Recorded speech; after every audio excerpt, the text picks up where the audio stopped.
The economy of the 1920s is often described as a boom time, but not everybody was able to participate in it equally. For example, the switch to electric power meant that many coal miners and coal industry people suffered because of the lack of demand for coal. But more importantly is the farmers during the 1920s. Coming out of World War I, the farmers really suffered. During World War I, the fact that Europe was not able to grow its own crops meant that there was a high demand for American products. When World War I ends and Europeans are able to grow their own crops again, what ends up happening is that combined with the improving agricultural technology and now this loss of the European market, there is a surplus, right? So there's a drop in demand, there's also an increase in supply. So you have this surplus of crops, and with supply and demand being what it is, when you increase the supply and decrease the demand, the prices for the crops that they were able to get went severely down. So low prices for the crops meant that many farmers suffered during this era with foreclosures. In fact, by the time of the Great Depression, which hits in 1930, about 25% of farmers had already lost their farms. The 1920s economy is characterized by the industrialness of it. In the 1920s, we do see an increase in the factory production and mass production. In this case now, in 1913, Henry Ford had introduced the assembly line. So the assembly line becomes much more prevalent during this era, and more products are finding their way to the market. And those products like radios and refrigerators and other everyday appliances, vacuum cleaners, electric irons, these kinds of products, these products are going to be coming at a lower price than what one could usually expect. So more products at a lower price, more people are participating in the economy. That's all based on supply and demand. Remember, increasing the supply lowers the price. Unfortunately for the labor market, this marginalizes or lessens the ability of the workers to get what they want even further. They're still going to be underpaid, working in bad conditions, long hours, and there is an anti-union bias in the 1920s because this is, again, an era of republicanism, laissez-faire ideology. So this anti-union bias in the 1920s means that unions can't really protect the workers much. This also means because workers are, again, replaceable, low wages, cheap unskilled labor and all that, there is a widening gap between the haves and the have-nots. Sometimes you'll hear this called income inequality, wealth inequality, but this gap between the haves and the have-nots is growing wider during the 1920s. The economy of the 1920s is often called a consumer economy, and the mass media and advertising played a huge role in increasing the demand for these new products created through mass production throughout the new national marketplace. Everything's kind of tying together now. So there is a problem, though, in that there is an increased tension because media is telling people to go out and buy things, but the workers can't always afford it because, remember, the anti-union attitudes and this mass production requires cheap, unskilled labor. So when workers can't afford these items, they get really frustrated. There's tension between the haves and the have-nots. Luckily, retail outlets came up with a plan. It's called installment buying. There's a change in debt attitude in America in the 1920s. If you can't afford something, it used to be that you'd save up and purchase it when you had the money. But now in the 1920s, people want to be participating in this economy, and businesses come out with installment plans. In other words, buy now, pay later. You can see this in credit card debt today. This does stimulate the economy, which means as people purchase more and more items, the economy does get bigger and bigger and bigger, and companies can grow and have lots of profits. The problem is, and this is important, it contributes to the Great Depression of the 1930s, because throughout the 1920s, people are purchasing items on installment plans. However, eventually they come to a point where they run out of credit. When they run out of credit and have to buy things, have to pay off their debt, they're not able to buy anymore, and that sugar rush, which was this installment buying, goes away, and the companies crash, largely because they don't have the demand anymore that the installment plan had helped provide. The 1920s often is thought of in many circles as a time of liberation for women. Part of this comes from the promise of technology. All of the new appliances that were available because of mass production, vacuum cleaners, electric irons, washing machines, these were all promised to women to provide them freedom. That this would decrease the amount of time they had to spend on chores, and then they could go out and do other things. They could get a job. They could help with reform efforts and such. The problem with this is that when women bought the appliances, it didn't really have any discernible effect to reduce the time they spent on chores. First of all, working class women couldn't afford the appliances anyway, so they were still stuck doing it traditional ways.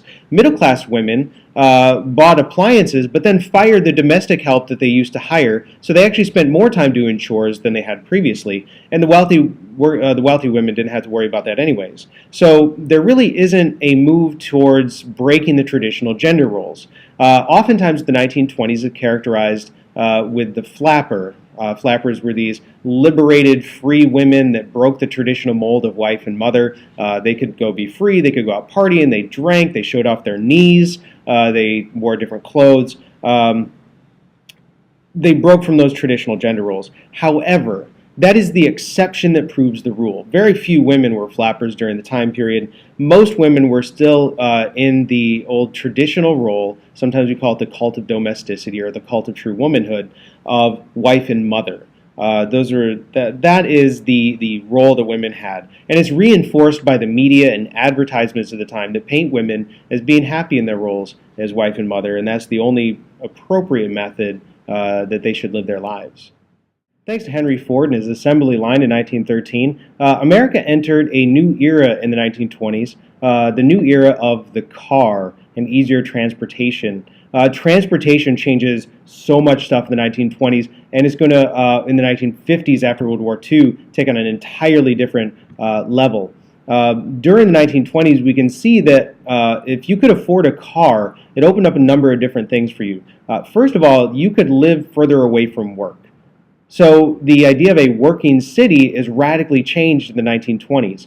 If you can buy a car, or there's also streetcars available, subways, and all this, you can live further away from work, meaning that the people that move away from work are the ones that have the better jobs, that can afford to buy cars and to take public transportation rather than walk. So we start to see early suburbs start to form, where the wealthier people are moving away from the poor people living in the cities. This becomes a have versus have-nots issue. We can also see that in the countryside, in rural areas, the standard calls them country folk, the country folk can ease their isolation because you can get in a car and go visit your neighbors now rather than a full day's journey to go see your neighbors. It might be a 20-minute trip. It eases the isolation. It also provides a way around the railroads because you can put your crops on a truck now and take it to market yourself. These cars and trucks provide whole new patterns of living for the people that can afford them. There's also different dating patterns, which causes a lot of social tensions later on. More conservative people in the era thought that dating should be done in large groups or at the home, but now with a car, teenagers were able to have more alone time, sneaking off by themselves. One judge called cars houses of prostitution on wheels. There's a social tension that comes with cars as well, in addition to the economic changes and the demographic changes. The 1920s was impacted by the 1910s and World War I in a number of different ways. One of the most relevant is that the Great Migration into northern cities had a large impact on the African American community. As African Americans moved into these cities, they typically were forced to settle into segregated neighborhoods, so sort of like the ethnic neighborhoods of immigrants. One of these is Harlem in New York City. They were pushed away from the South by Jim Crow legislation and lynchings, but they're pulled, the African Americans, into these cities by the cultural renaissance as well as the jobs. What happens in these black neighborhoods is that businesses develop by black ownership, leading to a resurgent black middle class. This black middle class supports writers, artists, poets, musicians in these neighborhoods, which leads to this just explosion of black cultural pride in this era. One great example is the development of jazz, but also poets like Langston Hughes and other artists and painters, sculptors, and such, they really focus on bringing a recognition to black culture and really showing off black pride that it's okay to be African American in the United States. It does, however, point out second-class citizenship. In fact, one of the things that they were often talking about in this art was the recognition that they were second class. Langston Hughes writes a great poem called I Too Am American, which talks about his second class status. Recognition of the work of these African American artists, especially jazz, Duke Ellington and such, and the role of mass media now bringing this black culture to the general population plays a huge role in eventually breaking down barriers between black and white culture. This 1920s Harlem Renaissance is really going to lay the foundation for the future 1950s and 60s civil rights movement. However, it's not all rainbows and buttercups. There is, because of mass media, African Americans are still portrayed in very stereotypical fashions. There is a movie that comes out called The Birth of a Nation, which portrays the KKK as heroic role models coming to save the day in the face of evil northern and black soldiers. There's a resurgence of the KKK that emerges during the 1920s because of this mass media. So there is also racial discrimination at the time, but eventually we do see mass media help out. Since Seneca Falls way back in 1846, women had been making a number of gains in terms of their rights. One that we focus on here is women's suffrage. Suffrage, by the way, means voting rights. Don't get confused. Throughout the Gilded Age and into the Progressive Era, you should remember that women had won many suffrage rights state by state, starting out in the West and moving towards the East. And it's not until after World War I that women received full suffrage rights nationally with the passage of the 19th Amendment. Now, during World War I, women had taken many jobs that were left by men going out to war. They did many other things as well. They ran the home economy, they were secretaries in the War Department, nurses, and so forth. So women were expected, though, to go back into the home and take on the role of traditional housewife and mother after the war. Their reward for all their help was the passage of the 19th Amendment. They had promised that they would help clean up society if they had won the right to vote. This, unfortunately, not so much. They tended to vote like their husbands. Not many women actually ran for office, so they really didn't have much of an impact in this regards. However, we do see that after the World War I and with the passage of the 19th Amendment, there were also a number of new opportunities for women. The increase in mechanization and industry tended to help women because we're moving from a physical labor demand to more of a mental labor demand. Women take the roles of teachers, nurses, secretaries, telephone operators. It tended to be middle-class opportunities. Working-class women could be, and minority women could be domestic servants, work in the factories. Sometimes they're in sweatshop jobs. If they did have the same job as a man, they tended to make less money. So with the opportunity, there's still setbacks. And remember, the 1920s is often characterized by the flapper, these liberated, independent women. But the flappers were the exception that sort of proved the rule. Women were still expected to fit into that traditional gender role. They were traditionally housewives and mothers, and the women that did go out and find other opportunities were either unmarried or they were young, waiting to be married. So Seneca Falls leads to eventually the 19th Amendment, and then we have all these other opportunities. The 1920s can be characterized by a number of social tensions, and one of them is a nativist fear of the other. World War I was fought as a total war, meaning that everybody needed to be on board, and this led to a large amount of propaganda against outsiders.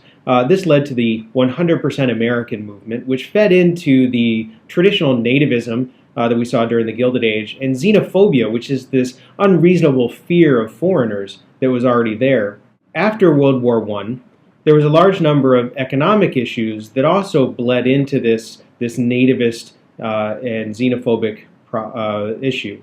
There was the transition from a wartime economy to a peacetime economy meant there was a large amount of inflation, which caused problems. There's an end to the wartime concessions to labor, which meant that labor had to fight again to get any sort of gains from the ownership. And the returning veterans were now fighting and competing for jobs. This meant that there was a large amount of unrest in the labor market. And this unrest in the labor market meant that there was a large amount of strikes. And the amount of strikes meant that the middle-class public was afraid that the United States was going to be falling apart. There was reason for this fear. Prior to the United States entering into World War I, the Russians had a revolution, a communist revolution, so this is not unheard of in an industrialized society.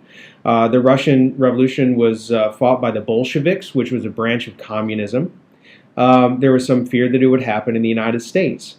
In 1919, there was a series of anarchist bombs that went up in a number of different areas. This led to the Palmer raids. A. Mitchell Palmer was I believe, the Attorney General.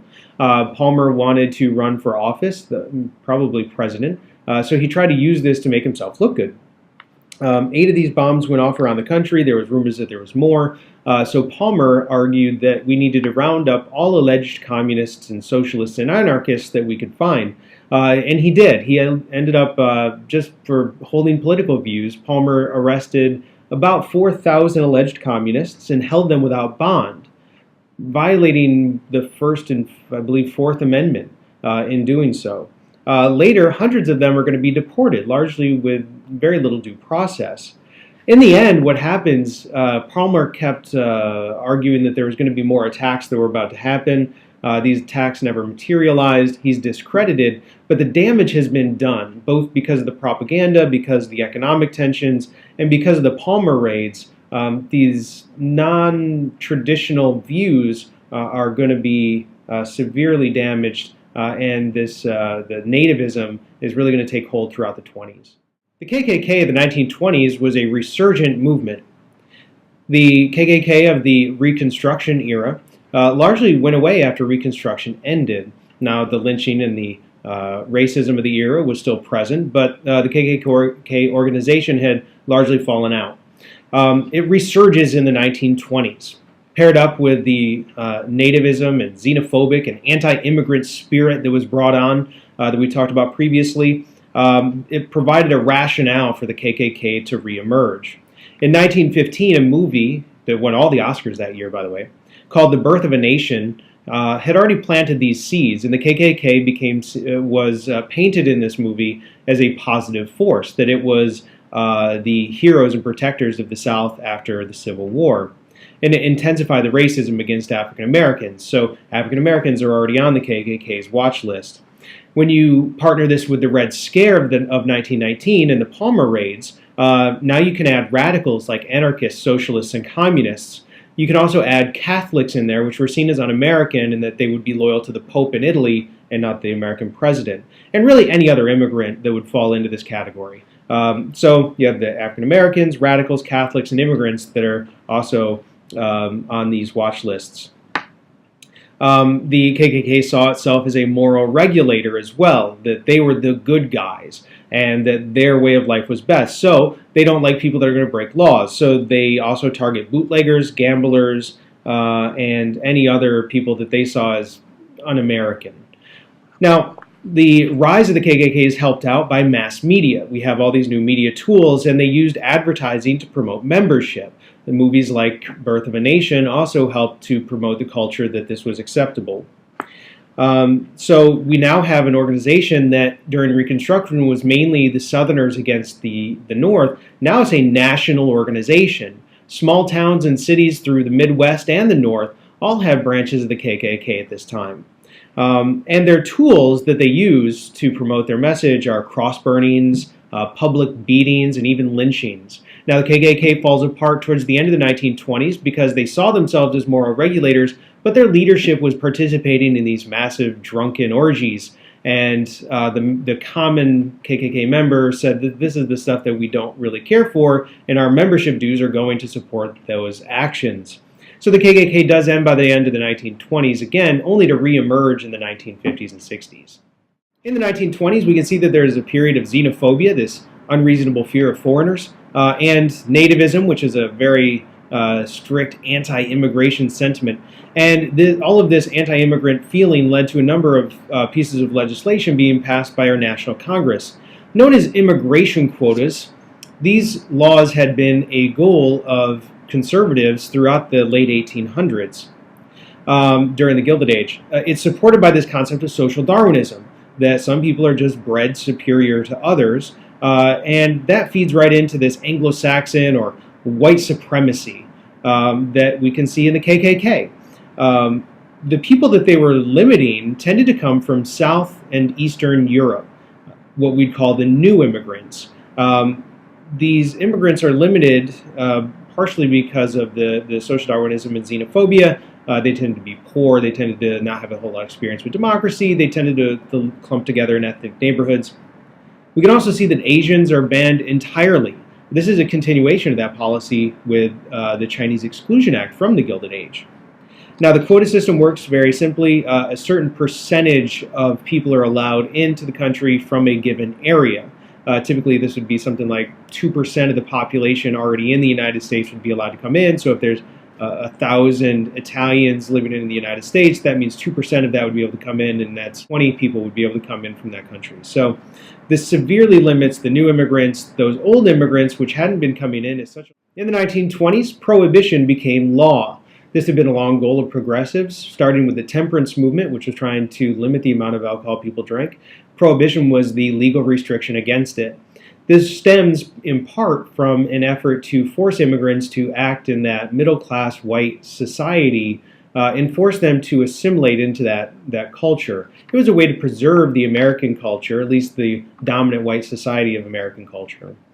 During World War I, the propaganda against Germans, this 100% American propaganda, also helped because Germans tended to be the major beer and alcohol producers within the country. So by hurting the Germans, they were actually promoting that 100% American effort. So the 18th Amendment was passed in the 1920s, prohibiting the sale and distribution of alcohol, though not the consumption of it.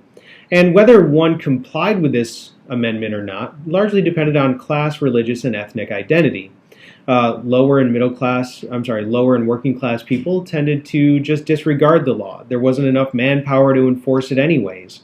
So the lower and middle class, or the lower and working class, simply they found areas, typically a speakeasy, or they made their own alcohol, and they just disregarded the law. The middle class progressives, they were temperate anyways. They didn't need prohibition to keep them from drinking, and the wealthy could drink all they wanted because they're wealthy, and according to social Darwinism, they had proved that they were better bred and they didn't need restrictions on them. So what ends up happening is when there is a demand, there will be people that fill that demand. And this is where speakeasies come in, these underground bars. And organized crime found a new revenue source. Now remember, people like Al Capone and the gangsters didn't arise because of Prohibition. They already existed.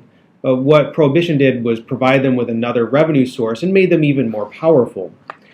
There's not enough manpower, there's not enough police and detectives to fight all of the people that wanted to drink the alcohol, not enough to arrest all of the criminals that were violating the prohibition. So this proved ultimately to be a failure.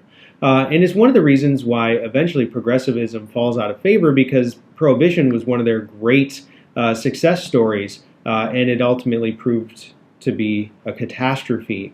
The 21st Amendment in the 1930s ends Prohibition for a number of different reasons, the crime and lack of revenue among them. The 1920s also sees a conflict between traditional, conservative, rural, religious individuals and the more urban, more educated, less religious, scientific-based side of society. Now, in order to understand the conflict I'm going to talk about, you need to understand the term religious fundamentalism. Fundamentalism is when the religious organization believes in the literal translation of the religious text. There's Christian fundamentalists, Islamic fundamentalists, Jewish fundamentalists. What this means is that you literally understand the text, in this case, of the Bible, which means when Jonah is swallowed by the whale and is in the whale's belly for 3 days, it literally means he was swallowed by the big fish in the belly for 3 days, spit back up on the land, It's not an allegory. It's not a myth. It actually literally happened. The issue with this is that when Charles Darwin and others proposed their theory of evolution, it challenges that literal translation of the Bible. And there are other issues with science and religion, but it's this tension between science and religion that we see emerge in the 1920s, most famously characterized in the Scopes trial, also called the Scopes monkey trial because it deals with evolution. Tennessee had a law in the books that forbid teaching of Darwin and natural selection and evolution within public schools. From their perspective, they're protecting their children from the ravages of eternal fire in hell. Scopes goes into the classroom, deliberately breaks the law because he wants to create what's called a test case. He doesn't think that this law is legitimate. He wants to break the law. It's almost like civil disobedience. He's defended by an American Civil Liberties Union, ACLU attorney, Clarence Darrow. On the Tennessee side, the loser of the 1896 election, William Jennings Bryan, a religious fundamentalist himself, defends the law. In the end, nobody really wins. Both sides claim that they win. Both sides claim the other side looks foolish and bad. But what it does is show us the tension that was existing within society that still exists today. We know that even today, the rural side, more conservative, tends to be more religious. Liberal, urban, more educated people tend to be a little less religious, more scientific. So in the end, the teacher's fined, receive the fine, and that law stays on the book in Tennessee until well into the 1960s.